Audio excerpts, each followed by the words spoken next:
તો વિચારું છું કે હવે છે ને બ્લોગ બંધ કરી દઉં. શું કહો છો તમે?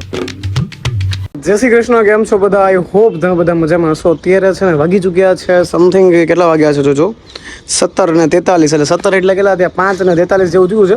એટલે આજનો વ્લોગ નથી અપલોડ થવાનો, બટ કેમ કે થોડું કામ હતું એટલે વ્લોગ શૂટ નથી કરી શક્યું. બટ ટ્રાય કર્યું હતું, બટ ના થઈ શક્યું, કારણ કે ડેલી વ્લોગ બનાવવા ઘણા મુશ્કેલ પડતા હોય છે.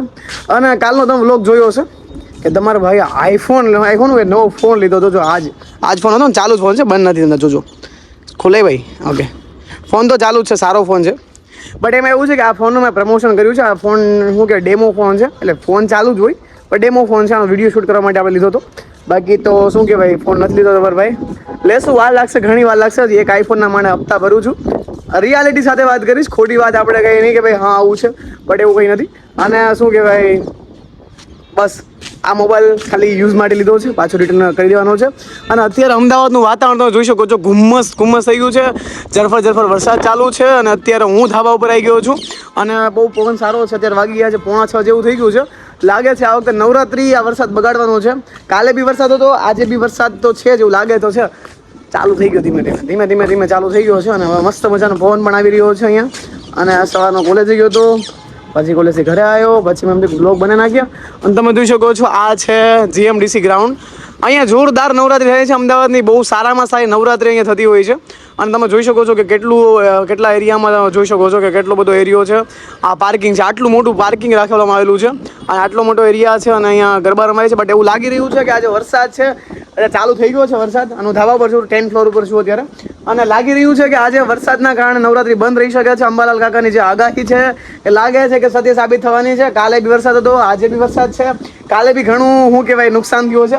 સાચું કહું તો નવરાત્રીમાં છે ને સૌથી વધારે નુકસાન કોણ થતું હોય છે કે જે સ્ટોલ બુકિંગ કરીને રાખ્યા હોય છે ને એ વ્યક્તિને ઘણું નુકસાન થતું હોય છે. કારણ કે એડવાન્સમાં પેમેન્ટ કરી દીધું હોય છે સ્ટોલનું કે ભાઈ એક દિવસનું આટલું, એમાં 10 દિવસના આટલા પેમેન્ટ ચૂકવવાના આવતું હોય છે. એટલે એ પ્રમાણે એને પેમેન્ટ કરી દીધું હોય છે. બટ જ્યારે નવરાત્રી બંધ થાય છે, લોકો હોતા નથી, તો એને સ્ટોલનો બહુ ખર્ચો આવી જતો હોય છે. અને સાચું કહું તો બહુ બધું નુકસાન થઈ જતું હોય છે. બટ એમાં એને ક્યાંક વીમો કઢવાયેલો હોય એટલે વાંધો નહીં આવતો. બટ આવું બધું છે. ખેલૈયાઓ અત્યારે બધા મૂંઝાણા છે કે વરસાદમાં ગરબા કેવી રીતે રમશું, પણ રમવાવાળા તો બી રમે છે, એટલે કંઈ વાંધો છે નહીં. અને સાચું કહું તો સુકૂન મળે છે ધાબા ઉપર, એટલે આમ ઠંડો પવન આવે છે. હા, હું પલળી રહ્યો છું, બટ બહુ સારું લાગી રહ્યું છે કે હા સુકૂન છે. બટ ક્યારેક એવું પણ થાય છે આપણા માટે તો છે ને, આ બધું બહુ શું કે રોમેન્ટિક મોસમ કહેવાય. બટ સાહેબ, ખેડૂતની વેદનાને પૂછો, જ્યારે વરસાદની જરૂર હોય છે ત્યારે વરસાદ નથી આવતો, અને જ્યારે વરસાદની જરૂર નથી હોતી ત્યારે ધોધમાર વરસાદના કારણે ક્યાંક પાક પણ બગડી જતો હોય છે. કદાચ ખેડૂતનો દીકરો જે હશે ને એને ખ્યાલ હશે. એવું નથી કે હું ખેડૂત, મારા પપ્પાને બી શું કહેવાય ખેતી મજૂરી જ કરે છે. મને ખ્યાલ છે કે જ્યારે વરસાદની જરૂર હોય ને ત્યારે વરસાદ નથી આવતો, બટ જ્યારે વરસાદની જરૂર નથી હોતી હોય છે અને ત્યારે વરસાદ નથી આવતો.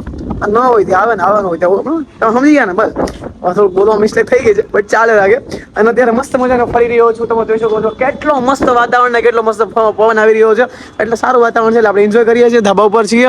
અને અત્યારે મને લાગે કેમેરામાં પાણી અડી ગયું છે, એટલે ઝાંખું દેખાતું હશે, બટ કંઈ વાંધો નહીં.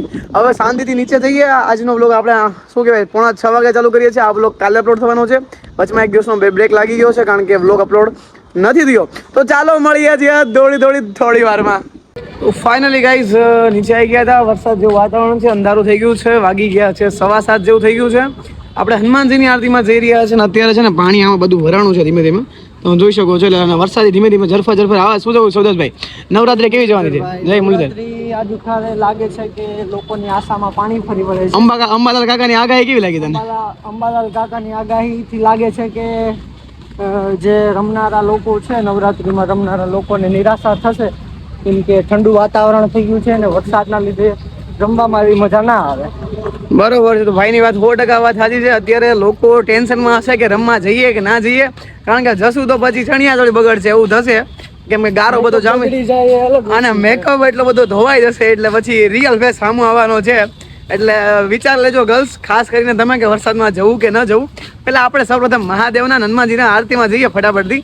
તો ચાલો બ્લોગમાં કન્ટિન્યુઅસલી બન્યા રહેજો ને લાઈક કરી દેજો ફટાફટથી યાર. તો ફાઇનલી ગાઈઝ રાતના વાગી ચૂક્યા છે. અત્યારે તમે જોઈ શકો છો રાતના વાગ્યા છે 1:14. પાણી ગરમ થાય છે સામે. અને અમારા સૌદાભાઈ, જય મુરલીધરભાઈ, તારું ઊંઘ નહીં આવતી ભાઈ? અરે એમાં એવું છે, ભૂખ લાગી છે ગજબની, પણ ગળું બેસી ગયું એટલે ખાવાનું કઈ મન છે નહીં અત્યારે. અને ઊંઘ આવતી નથી. ક્યારના બકવાસ કરીએ બેઠા વાતો જમાવીએ છીએ. અને પછી મને એમ થયું કે ચલો કંઈક વાંચીએ. તો બુક લઈને આપણે બેસી ગયા છે. અને કઈ બુક વાંચો તમને ખ્યાલ છે? તો તમને બતાવું. મારી ફેવરેટ બુક છે ગુનાહો કા દેવતા. આપણે બુક વાંચીએ છીએ ધર્મવીર ભારતીની બુક છે, બહુ સારી બુક છે, વાંચજો મજા આવશે. હિન્દીમાં છે પણ તમને મજા આવે એવું છે, જોરદાર છે, ગજબ બુક છે બોસ. ચાલો હવે છે થોડી વારમાં વાંચીએ ને પછી થવાથી પાણી ગરમ થઈ જાય ને પછી શાંતિથી હોઈ જઈએ. મળીએ છીએ હવે ડાયરેક્ટ સીધા સવારમાં. ત્યાં સુધી બધાને હર હર મહાદેવ. તો ફાઇનલી ગાઈઝ આપણે છે ને કોલેજના લેક્ચરો બધા જ ખતમ થઈ ગયા છે. આજનો દિવસ ખબર નહીં કેવો ગયો છે, બસ જતો રહ્યો છે. વાગી ગયા છે અત્યારે 4:30 જેવું થઈ ગયું છે અને આપણે છે ને હોસ્ટેલ જઈ રહ્યા છે. આજના વ્લોગને અહીં એન્ડ કરવાનો છે, કેમ કે હવે મને વ્લોગ બનાવવામાં છે ને હજુ કહું ને એટલો કંટાળો આવવા મળ્યો છે ને કે વ્યૂઝ નથી આવતા યાર. એટલે વિચારું છું કે વ્લોગ જ બંધ કરી દો યાર. તમે કોઈ લાઈક કરતા નથી, કોમેન્ટ કરતા નથી, શેર નથી કરતા, તો વિચારું છું કે હવે છે ને વ્લોગ બંધ કરી દો. શું કહો છો તમે? ખોટા ખોટા ફોન પકડીને બેવાનું, કોઈ લાઈક ના કરે, વ્યૂ આવે નહીં હરખાય, તો ખોટા ખોટા શું આવે તો વ્લોગ બનાવે. માતાજી સુખી રાખે, માતાજી સુખી રાખશે. ચાલો મળીએ છીએ, જોઈએ હવે કાલ વિચારીશું. વ્લોગ ગમ્યો હોય તો લાઈક કોમેન્ટ કરી દેજો, નકર વ્લોગ બંધ કરી દેશું. ત્યાં સુધી બધાને હર હર મહાદેવ, જય શ્રી કૃષ્ણ, જય દ્વારકાધીશ. મળીએ છીએ કાલે.